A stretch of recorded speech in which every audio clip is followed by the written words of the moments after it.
Hello everybody. कल यानी कि 1 फरवरी को यूनियन गवर्नमेंट ने हमारे देश में बजट पेश किया।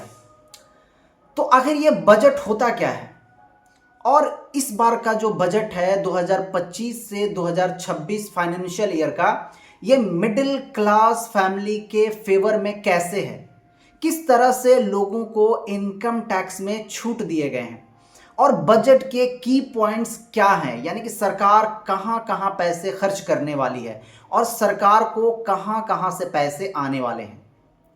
तो आज के वीडियो में 2025 से 26 का जो कल बजट यूनियन गवर्नमेंट ने पेश किया है उसके बारे में डिटेल में एनालिसिस करेंगे और देखेंगे कि किस तरह से ये आने वाला जो भारत का जो शेप है उसको बदलेगा। तो अगर आप चैनल पे नए हैं तो चैनल को सब्सक्राइब कर लीजिए, लाइक कीजिए और अपने फ्रेंड्स के साथ शेयर कीजिए। तो चलिए वीडियो को शुरू करते हैं।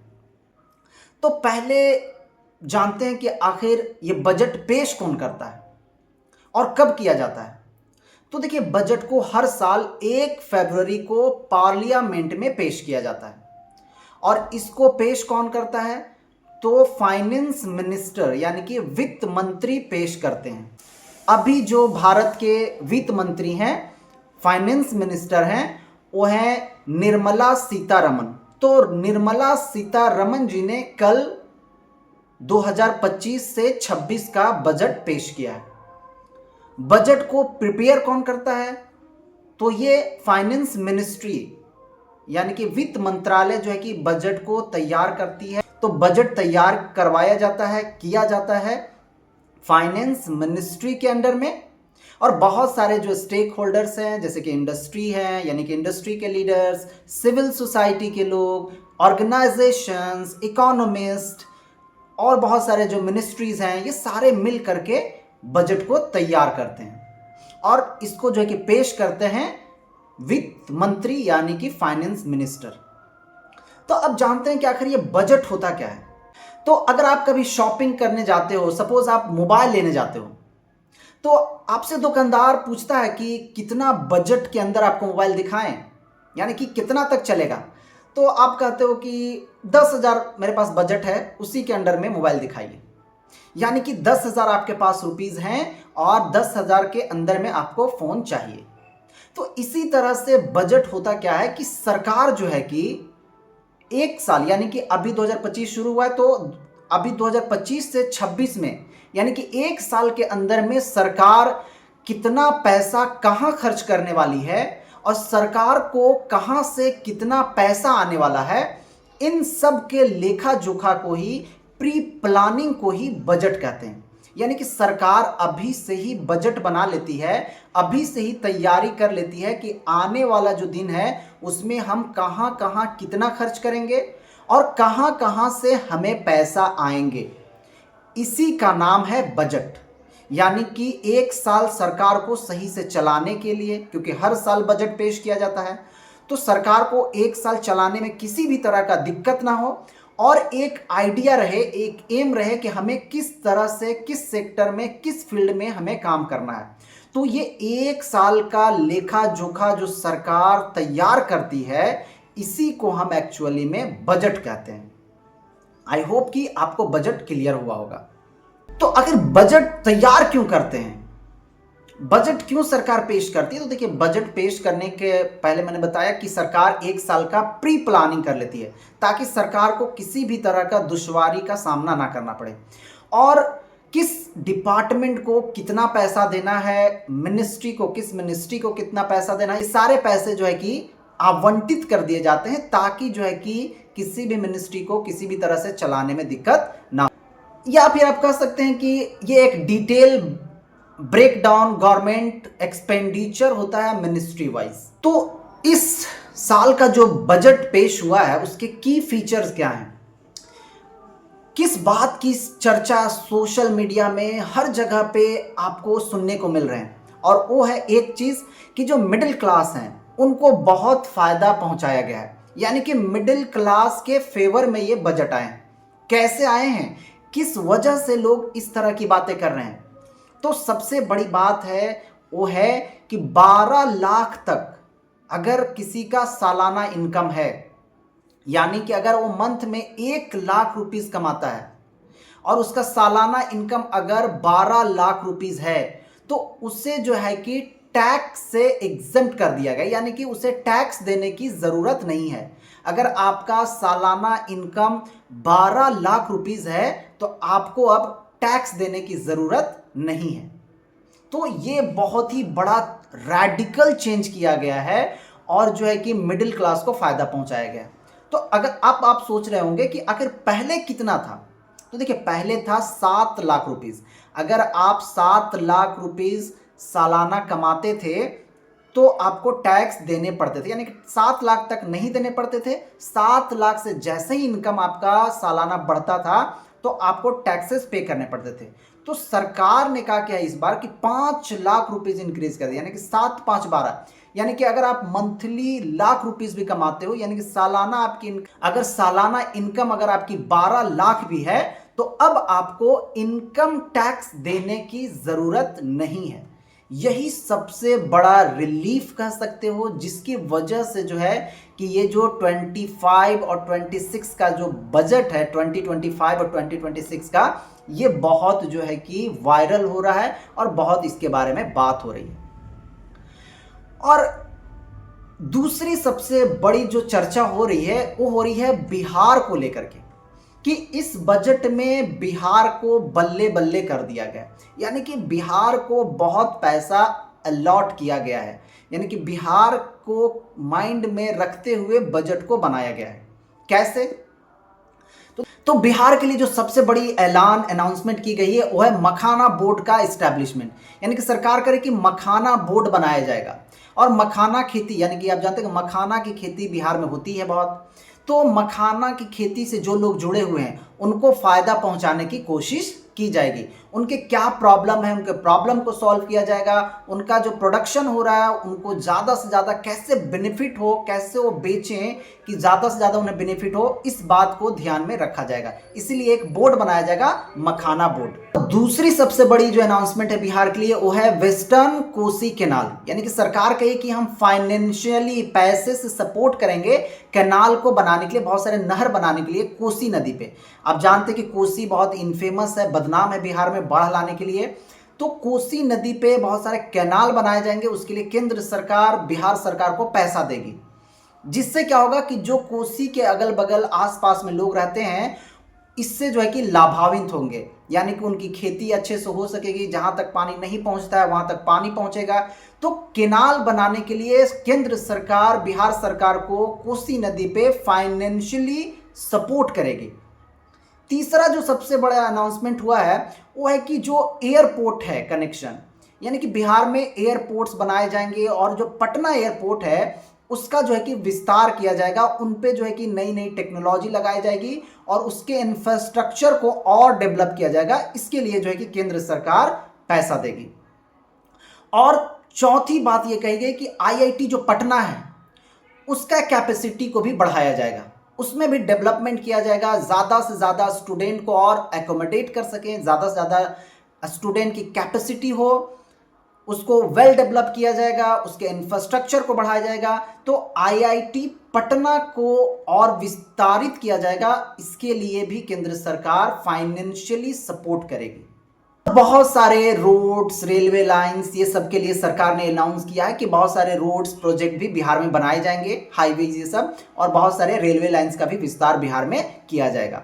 तो बिहार के लिए इसलिए बल्ले बल्ले कि बहुत सारी चीज़ें बिहार को करने के लिए केंद्र सरकार पैसा देगी और बिहार को वेल डेवलप किया जाएगा। आप जानते हैं कि बिहार में इसी साल यानी कि 2025 में इलेक्शन भी है, तो इसी को माइंड में रखते हुए केंद्र सरकार ने काफ़ी जो है कि बिहार को तोहफा दिया है, बल्ले बल्ले किया है, ताकि उनको राजनीतिक रूप से भी फायदा हो सके। अब बात करते हैं आखिर कि किस मिनिस्ट्री को सबसे ज़्यादा मिला है पैसा, और आप इस चार्ट को देख सकते हैं।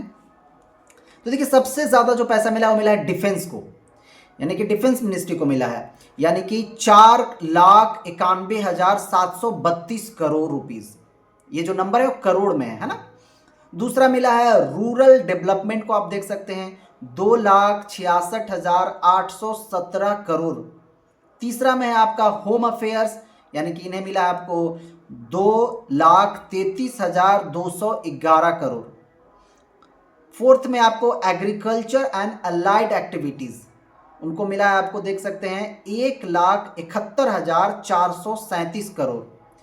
फिफ्थ में है आपका एजुकेशन, जिसे मिला है 1,28,650 करोड़।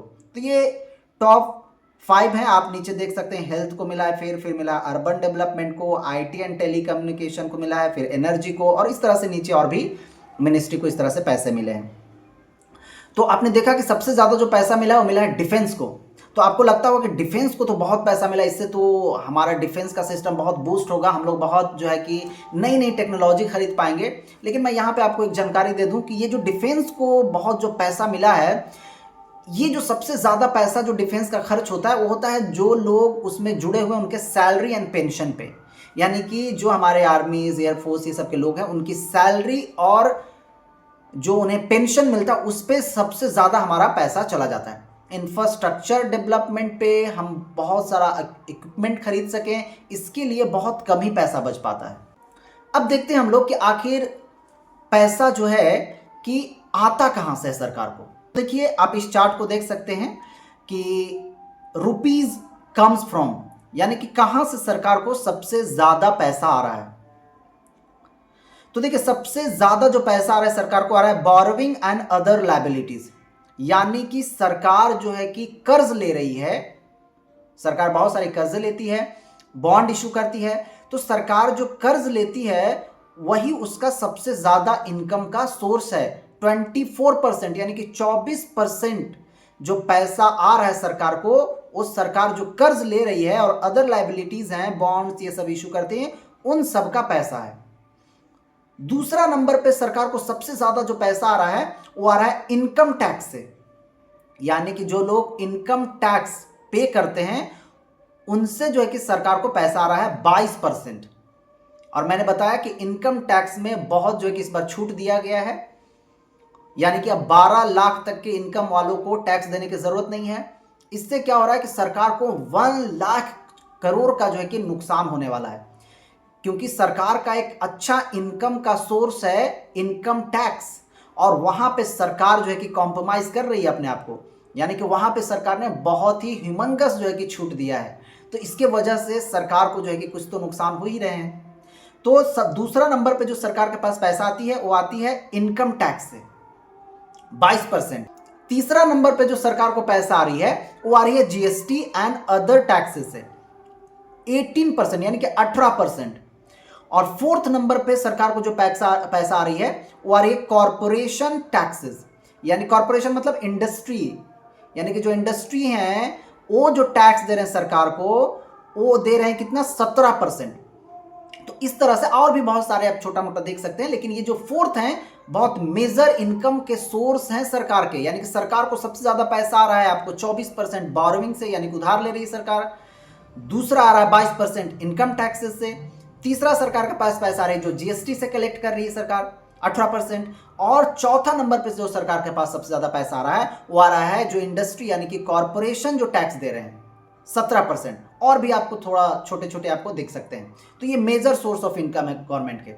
अब देखते हैं कि रुपीज गोज टू, यानी कि सरकार अब पैसा कहां कहां खर्च कर रही है, कितना सबसे ज्यादा सरकार का कहां पैसा खर्च हो रहा है। तो देखते हैं कुछ मेजर एरियाज जहां पे सरकार ज्यादा पैसा खर्च कर रही है। वो देखिए पहला है कि states share of taxes and duties 22%, यानी कि सरकार सबसे ज्यादा जो पैसा खर्च कर रही है वो कहां कर रही है, जो स्टेट को पैसा दे रही है। स्टेट को पैसा क्यों दे रही है, क्योंकि देखिए जीएसटी जब से आया है तो जो इनडायरेक्ट टैक्स है वो भी सेंट्रल गवर्नमेंट ही कलेक्ट कर रही है। तो जब जीएसटी कलेक्ट होता है तो उसमें से हर स्टेट्स को शेयर मिल जाते हैं। तो सरकार जो जीएसटी कलेक्शन हो रहा है जीएसटी का, उसमें से हर स्टेट को जो पैसा दे रही है वो सबसे ज्यादा उसका खर्च हो रहा है, यानी कि स्टेट्स को शेयर जो दे रहे हैं टैक्सेस का। और वो टैक्स कौन सा है, जीएसटी। तो पहला नंबर पे सरकार सबसे ज्यादा जो सरकार पैसा दे रही है वो दे रही है स्टेट्स को। दूसरा नंबर पे है इंटरेस्ट पेमेंट, हम लोगों ने देखा था कि सबसे ज़्यादा सोर्स ऑफ इनकम है सरकार का उधार लेना, कर्ज ले रही है, जो बोरोइंग कर रही है। तो जाहिर सी बात है कि आप जब कर्ज लोगे तो उस पर आपको कुछ इंटरेस्ट भी देना पड़ेगा, ब्याज भी देना पड़ेगा। कोई ऐसी फालतू में थोड़ी आपको कर्ज देगा, लोन देगा।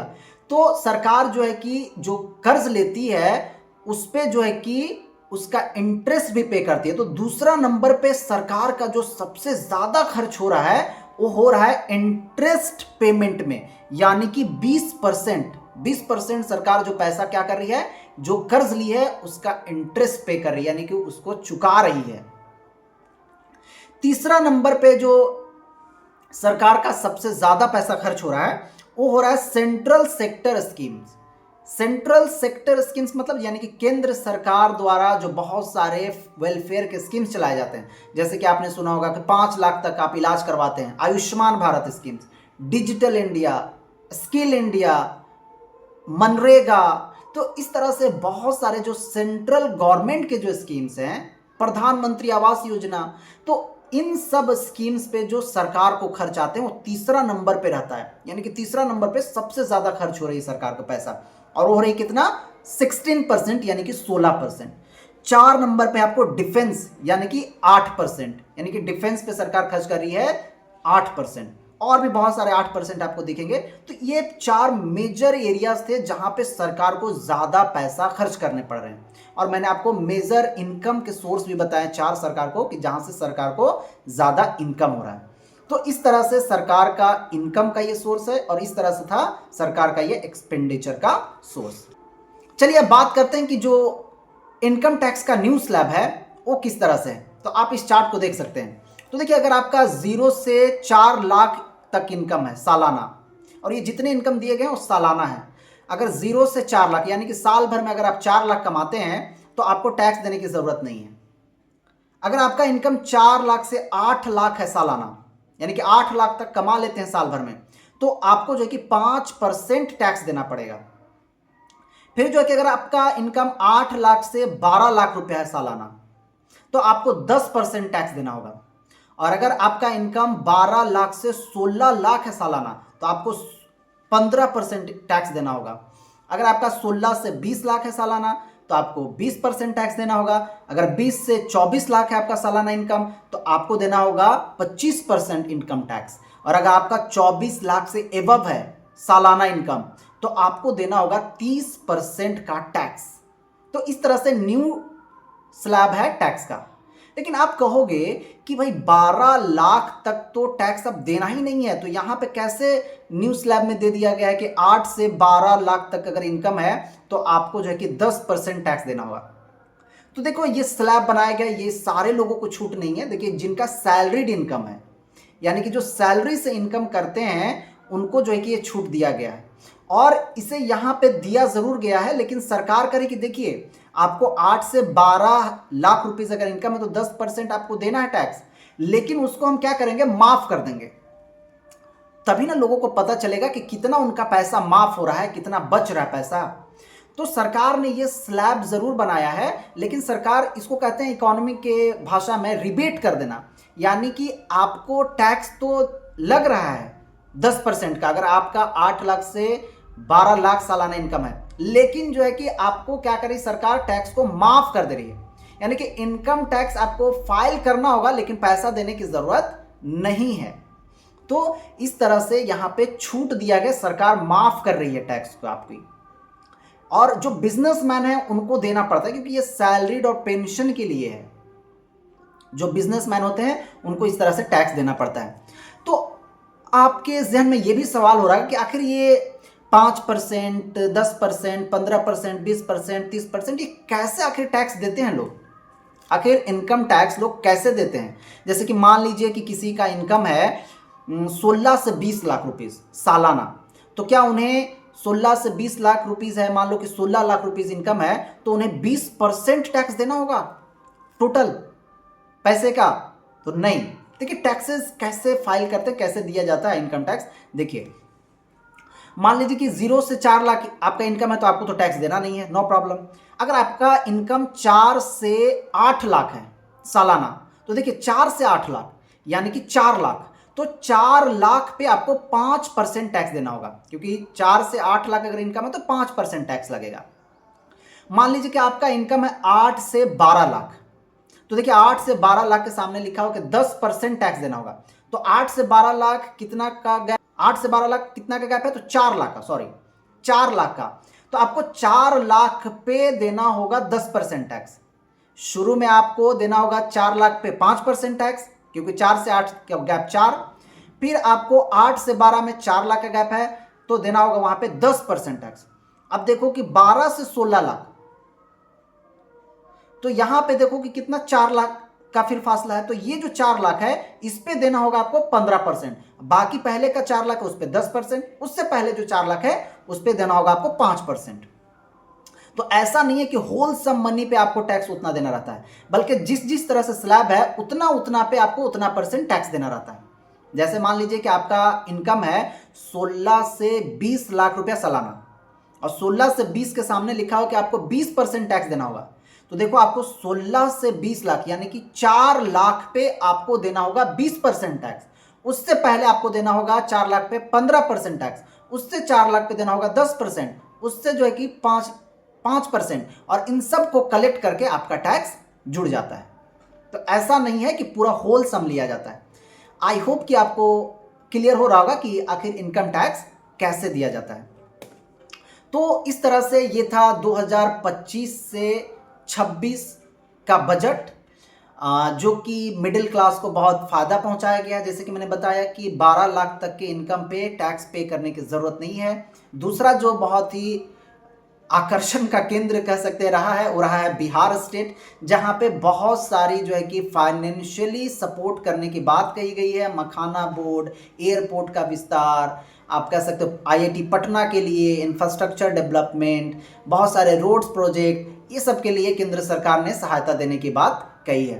तो अगर आपको वीडियो इंफॉर्मेटिव लगा हो तो अपने फ्रेंड्स के साथ शेयर कीजिए, और आप जो है कि इस बजट को कैसे देखते हैं कमेंट बॉक्स में आप कमेंट करके अपना ओपिनियन बता सकते हैं कि आपके लिए ये बजट कैसा है और आपको इससे कितना फ़ायदा हो रहा है। आप इस बजट को पसंद कर रहे हैं या नहीं कर रहे हैं, आपका क्या राय है एक्चुअली बजट के बारे में, आप ज़रूर से ज़रूर हमें कमेंट बॉक्स में बताएं।